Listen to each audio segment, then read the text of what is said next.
Bismillahirrahmanirrahim. Bismillah wa bihamdih. Assalamualaikum warahmatullahi wabarakatuh.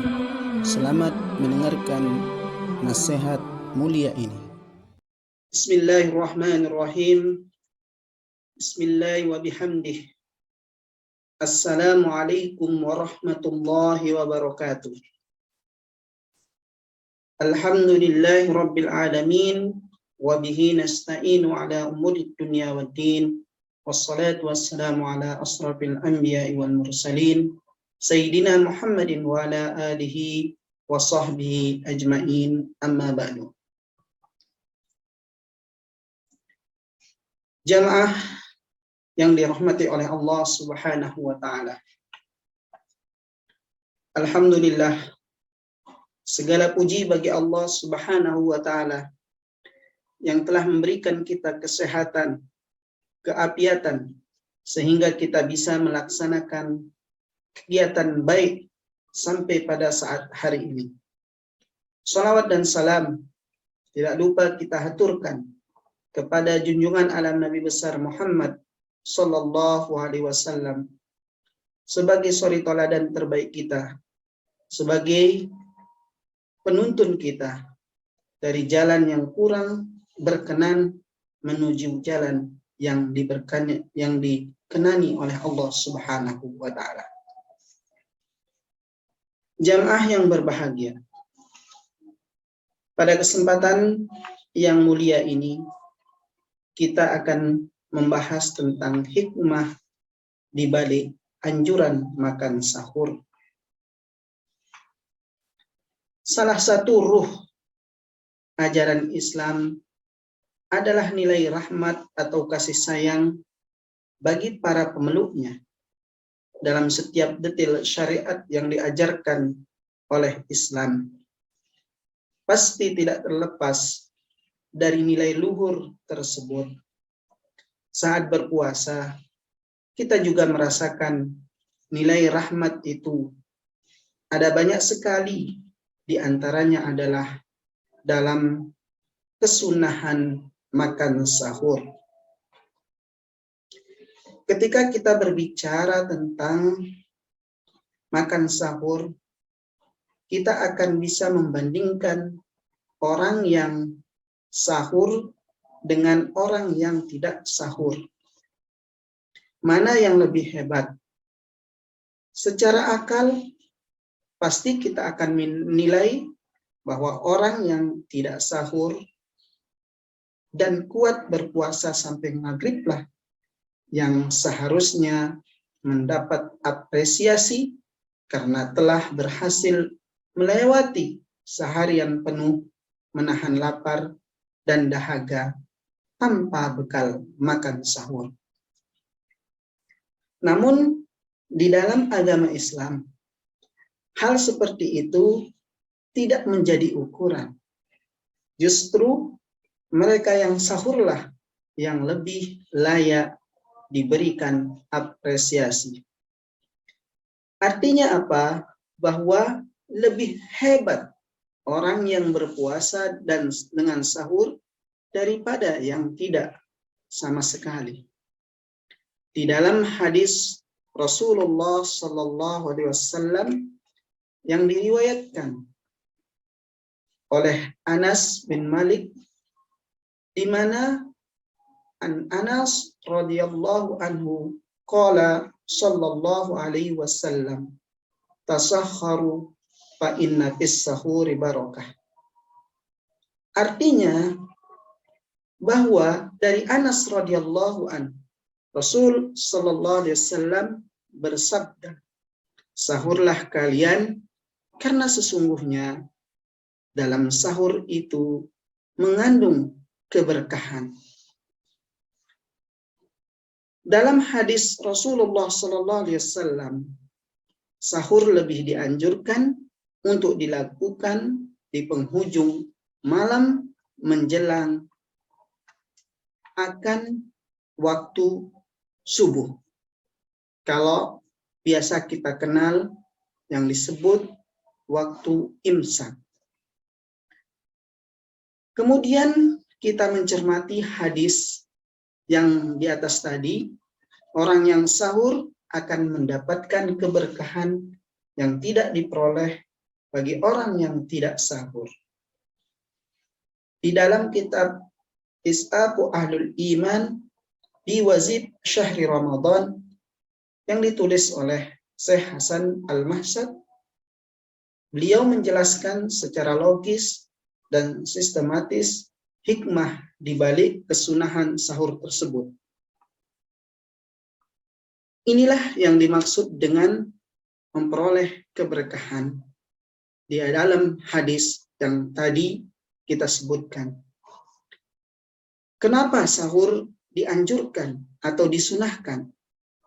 Rasul menganjurkan sahur dan sebagai sunnahnya umat Islam pun mengikuti apa yang dianjurkan oleh Rasul Shallallahu Alaihi Wasallam. Andai saja Rasul Shallallahu Alaihi Wasallam tidak sahur, umatnya pun akan tidak sahur karena menganggap tidak sahur sebagai sunnahnya. Tetapi Nabi mengerti bahwa sahur merupakan bentuk kasih sayang terhadap umatnya, sehingga beliau melakukan dan dijadikan anjuran bagi orang yang hendak berpuasa. Para pendengar yang dirahmati oleh Allah Subhanahu wa Ta'ala, dengan sahur maka seorang hamba akan lebih memiliki tenaga untuk melakukan aktivitas pada siang hari. Jangan sampai bulan Ramadan yang banyak dianjurkan ibadah justru sia-sia begitu saja karena seharian tubuh lemah, lunglai, letih, lesu, diakibatkan seorang tidak melakukan sunnah yang dianjurkan oleh Rasulullah SAW, yaitu sahur. Lalu mengapa sahur kemudian lebih dianjurkan untuk diakhirkan? Pertanyaan ini adalah pertanyaan sederhana. Tidak di tengah malam saja. Tengah malam adalah saat kebanyakan orang dalam keadaan tidur pulas. Jika waktu utama sahur diberlakukan saat itu, dikhawatirkan sedikit orang yang bisa memperoleh karena rasa kantuk yang begitu berat. Kemudian, kenapa sahur itu dianjurkan? Alasan lain mengatakan bahwa sahur lebih utama diakhirkan adalah karena dengan begitu orang yang selesai sahur akan menunggu waktu subuh tiba.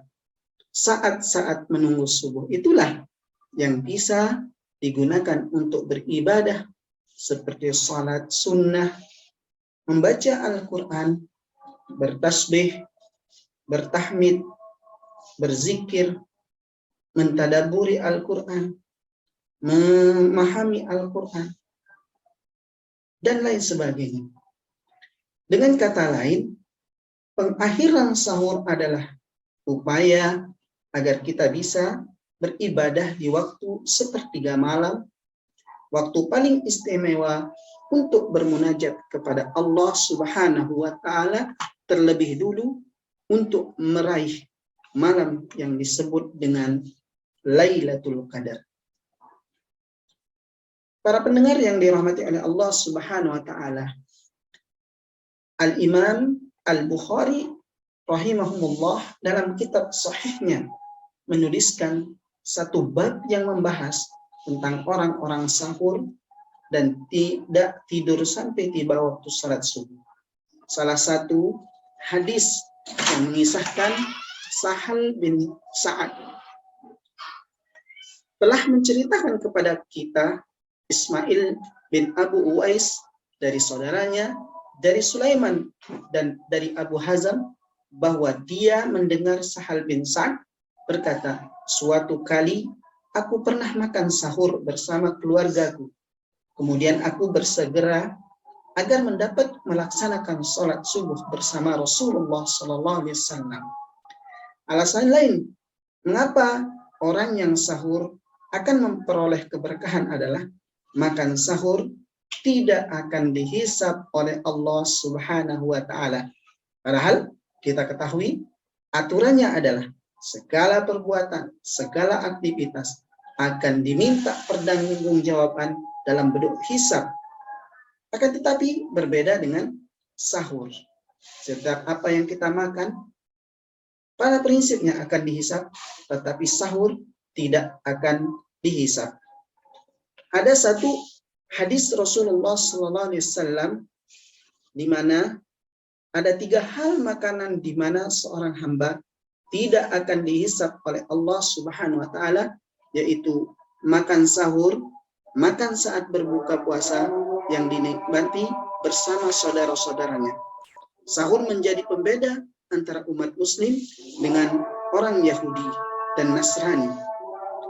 Yang membedakan antara puasa kita dan puasa ahlul kitab adalah makan sahur.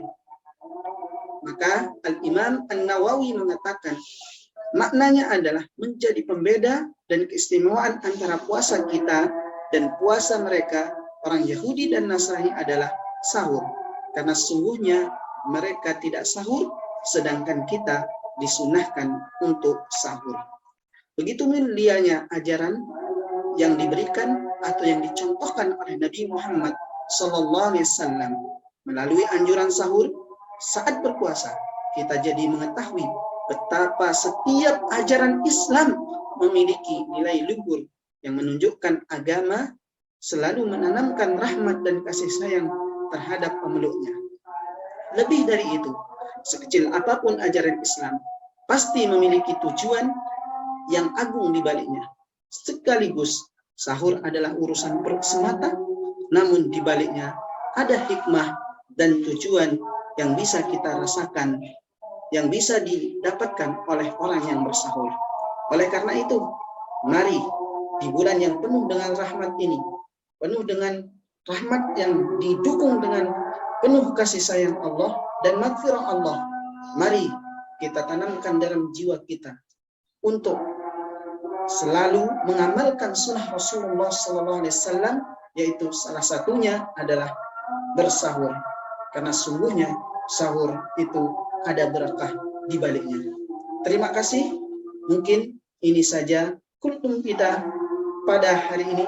Mudah-mudahan Allah selalu membimbing kita. Terima kasih. Wallahu muwaffiq wal hadi ila sabilir rasyad.